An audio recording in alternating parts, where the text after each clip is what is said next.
ओम शांति। दोस्तों, हम सब जानते हैं कि भगवान के 3 रूप हैं, ब्रह्मा, विष्णु और शंकर। लेकिन क्या आप जानते हैं कि आपके आत्मा के भी 3 रूप हैं? आज 22 फरवरी 2026 की अव्यक्त मुरली में बाप दादा हमारी आत्मा के 3 सबसे सुंदर रूप दिखाते हैं। बाबा कहते हैं, जो इस संगम युग का लक्ष्य और लक्षण है। पहला स्वरूप ब्राह्मण, दूसरा फरिश्ता, तीसरा देवता। हम सब ने पहला स्टेप तो ले लिया है, हम ब्राह्मण बन गए हैं। हम ज्ञान सुनते हैं, सेवा करते हैं। लेकिन ब्राह्मण बनने के बाद सीधा देवता नहीं बना जा सकता। बीच में एक ब्रिज आता है, जिसे पार किए बिना स्वर्ग के दरवाजे नहीं खुलते।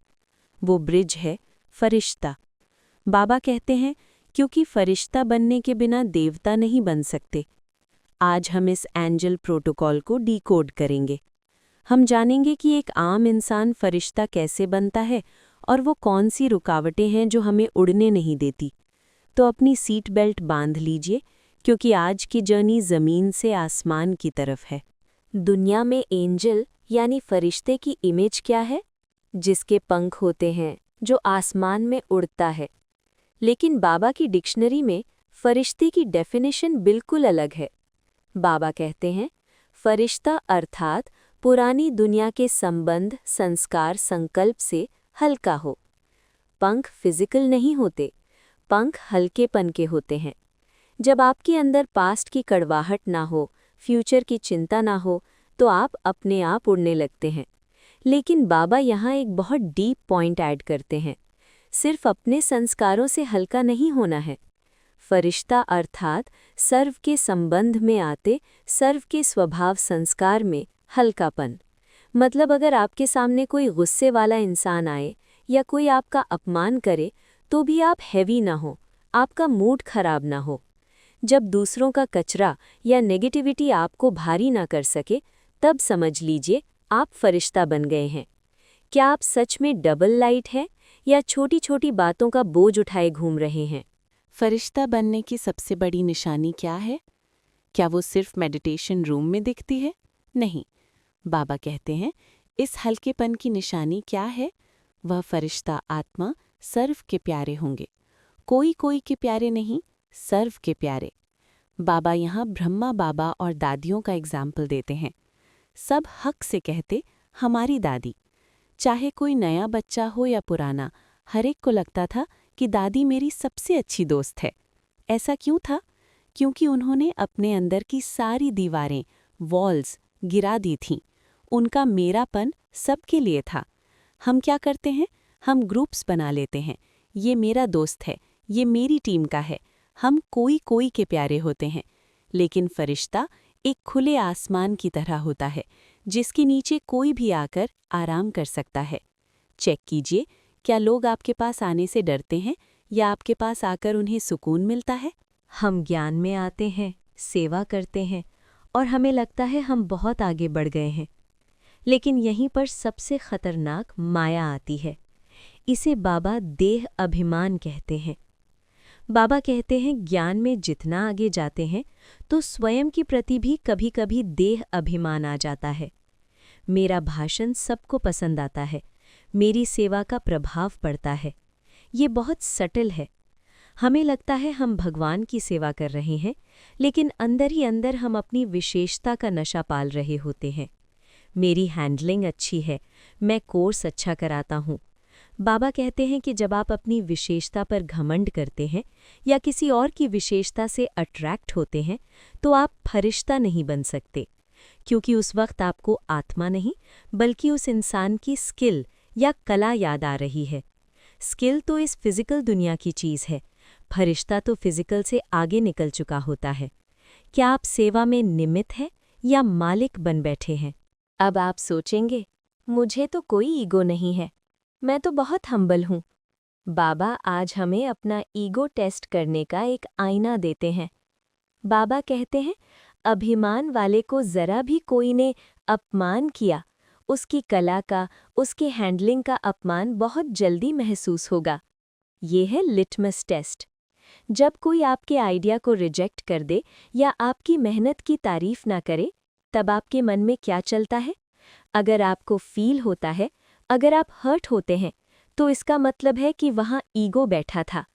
बाबा आगे बताते हैं, और अपमान महसूस हुआ उसकी और सूक्ष्म निशानी क्रोध का अंश पैदा होता है, रौब, बॉसीनेस।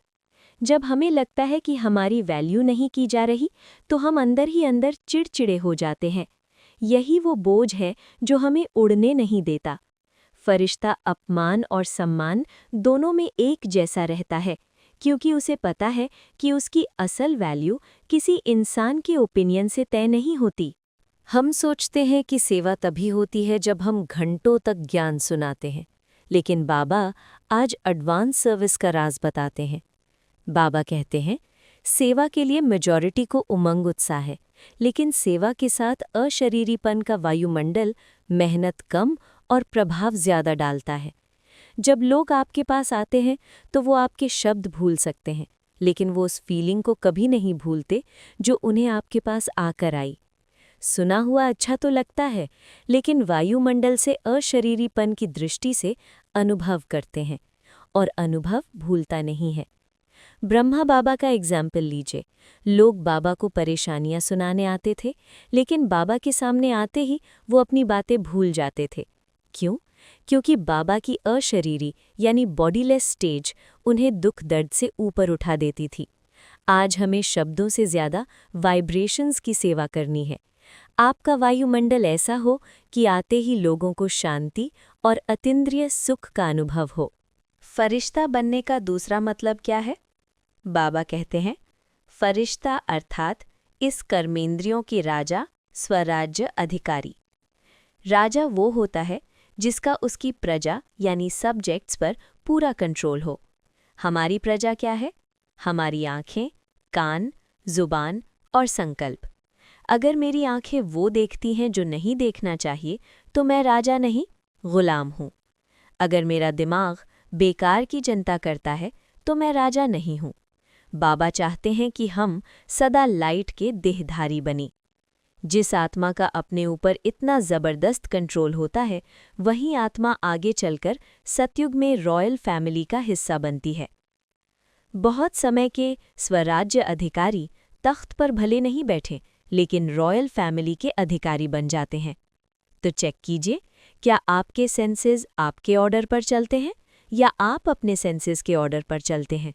जो लोग ज्ञान में नए आते हैं, उन्हें अक्सर लगता है कि हम तो पीछे रह गए, अब हमारी बादशाही कैसे बनेगी?